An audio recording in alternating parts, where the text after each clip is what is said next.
Hello, what's up mga katoys? So, meron na naman tayong i-unbox ngayon. Nakikita nyo ang ating Bandai Namco Banpresto na Senku Zeki Dark Magician Girl tsaka Yami Yugi. So, tara, unbox na natin to.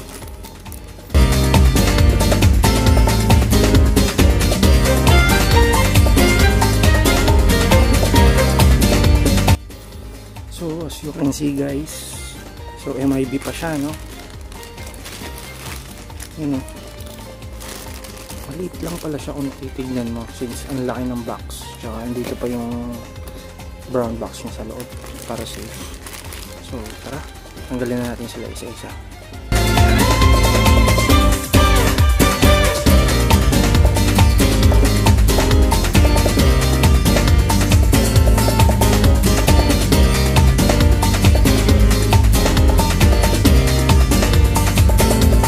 So ayun, no, napansin ko lang dito is napakaganda ng stand. Kung makikita nyo, ayan yung stand nila, and ang tingin ko is pwedeng pagdikitin to. Kaya ba, yun, ay, yan, ganyan, napakaganda, no? Sobrang ganda niya, ang ganda ng stand. Then this is Yugi Moto or Yami Yugi. Look at the details. Wow, yun, no? Ito yung kanyang Millennium Puzzle. Ito yung kanyang feet, yung torso, and this is the Dark Magician's wand. Nakalimutan ko yung card na ganito eh. Merong ganitong card sa Yugi. Ganito yung itsura niya. Magician's wand nga ata yun. I forget eh. And this is her torso. Oh, kulay blue yung panty ng Dark Magician Girl.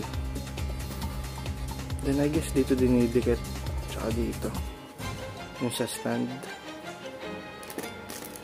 Then this is the Dark Magician Girl, yung head niya.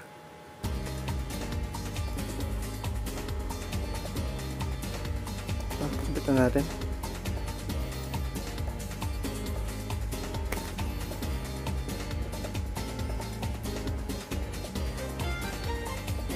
Wow, ang angas, oh.